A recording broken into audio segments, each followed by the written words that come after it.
साथियों नमस्कार। साथियों आज बात करते हैं संसद भवन के उस नए भवन के उद्घाटन के लिए सुप्रीम कोर्ट में दाखिल उस पीआईएल की जो लेफ्ट लिबरल गैंग के एक वकील द्वारा दाखिल की गई थी, जिसमें सुप्रीम कोर्ट से ये मांग की गई थी कि वो ये आदेश दें कि संसद भवन का उद्घाटन राष्ट्रपति के द्वारा किया जाना चाहिए।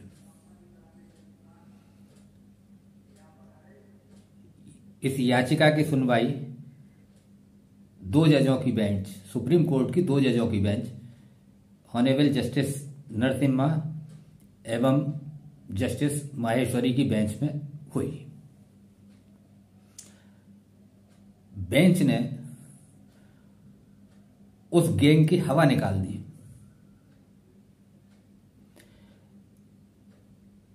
इन लोगों ने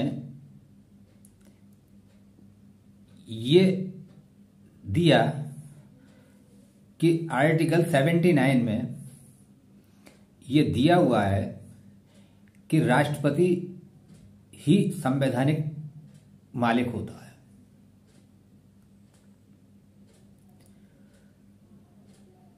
जजों ने उनसे पूछा कि संसद जो है, उस जो लोकतंत्र है उसके 3 अंग होते हैं। पहला लोकसभा यानी पार्लियामेंट, दूसरा राज्यसभा और तीसरा राष्ट्रपति। लेकिन इन तीनों का जो एग्जीक्यूटिव होता है यानी कार्य प्रमुख होता है वो प्रधानमंत्री होता है। यानी प्रधानमंत्री राष्ट्रपति का प्रतिनिधि होता है।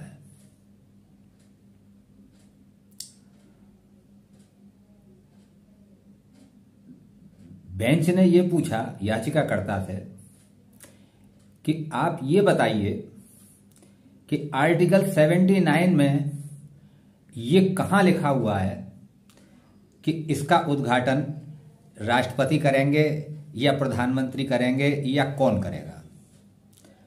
तो उन्होंने कहा कि इस बात की हमें जानकारी नहीं है, हम पढ़ करके आएंगे तब जवाब देंगे।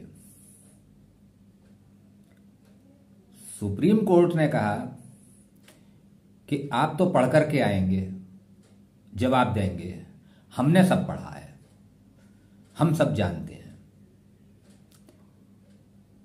आप इस प्रकार की बेतुकी याचिका अगर लेकर के आएंगे तो आगे हम आपके ऊपर जुर्माना भी लगाएंगे और हम याचिका को खारिज कर रहे हैं। उनकी तरफ से, याचिकाकर्ता की तरफ से ये कहा गया कि हम अपनी याचिका को वापस लेते हैं। लेकिन तभी सॉलिसिटर जनरल हमारे तुषार मेहता साहब ने अदालत से कहा कि आप इनकी याचिका को खारिज कीजिए। अगर ये याचिका को वापस ले लेते हैं तो ये दोबारा हाई कोर्ट में भी जा सकते हैं, हाई कोर्ट से होकर के फिर लौट करके आपके पास भी आ सकते हैं। इनका उद्देश्य केवल इतना ही है कि किसी भी तरह से प्रधानमंत्री संसद भवन का नए का उद्घाटन ना करें। इस पर माननीय सर्वोच्च न्यायालय ने बिना कहे सुने उस याचिका को वापस लेने की अनुमति नहीं दी और उसको खारिज कर दिया। निकाल दी हवा। भाई जब सुप्रीम कोर्ट ये कह रहा है कि आप हमें ऐसा दिखाइए कि जहां राष्ट्रपति ही किसी चीज का उद्घाटन करेंगे, तो वो कहां लिखा हुआ है? इनके पास जवाब ही नहीं। जवाब होता भी कहां से? कहीं संविधान में ऐसा लिखा हुआ होता कि नहीं, राष्ट्रपति ही उद्घाटन करेंगे, तब तो इनके पास होता भी। अब ये तो सस्ती लोकप्रियता हासिल करने के लिए काम किया जा रहा है। हर संभव प्रयास किया जा रहा है कि मोदी को रोका जाए। सुप्रीम कोर्ट ने हवा निकाल दी। अरे मूर्खों, राष्ट्रपति पूरे देश का राष्ट्रपति है। हिंदुस्तान की 140 करोड़ जनता का राष्ट्रपति है। मैं अपना घर नया बनवाऊं और कहूं कि राष्ट्रपति मेरे घर का आकर के उद्घाटन करें क्योंकि वो राष्ट्रपति हैं, ऐसा कैसे संभव हो जाएगा? अगर यही काम रह गया होता तो राष्ट्रपति तो फिर घर घर जाकर के उद्घाटन ही करते। लोकसभा का स्पीकर, लोकसभा का ज्वाइंट सेक्रेटरी, ये दोनों लोकसभा के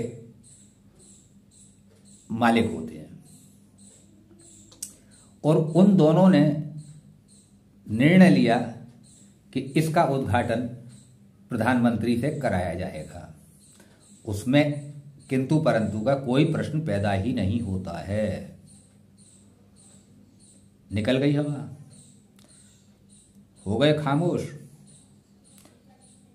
अरे अगर राष्ट्रपति को करना होता तो आज एयरपोर्ट का उद्घाटन करने के लिए योगी जी गए हैं।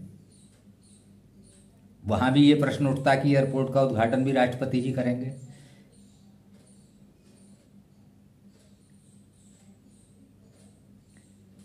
ये कैसे तरीका है? राष्ट्रपति का अपना एक प्रोटोकॉल होता है और राष्ट्रपति के प्रधानमंत्री की सलाह के बिना राष्ट्रपति कोई प्रोग्राम नहीं बनाते हैं, क्योंकि कार्य प्रमुख प्रधानमंत्री ही होता है। राष्ट्रपति की सुरक्षा व्यवस्था का सारा जुम्मा भी संसद के ही ऊपर होता है। इन लोगों को ये ज्ञान ही नहीं है, और ज्ञान कहाँ से हो? या तो ये पढ़े लिखे नहीं है या ये मोदी विरोध में अंधे हो चुके हैं।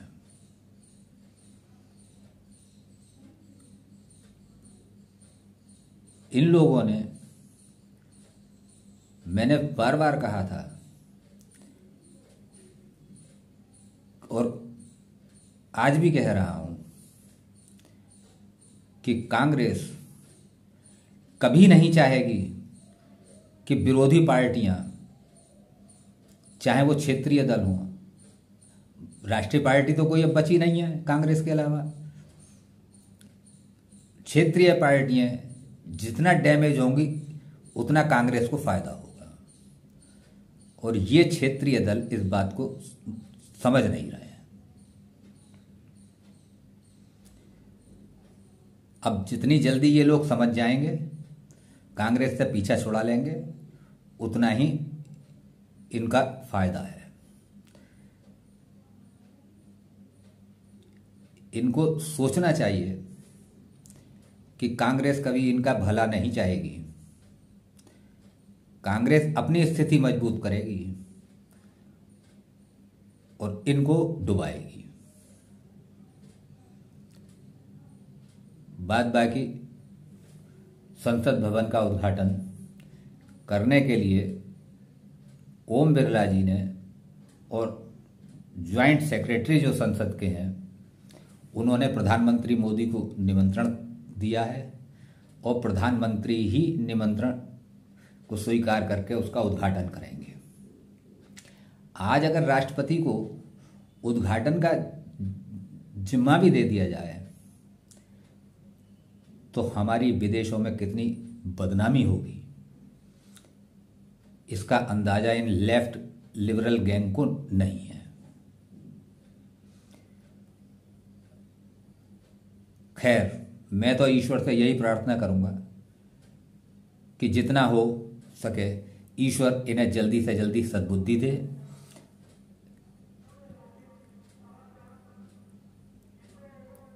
संविधान जो कहता है उसको समझने की इनको शक्ति दे। जय हिंद, वंदे मातरम।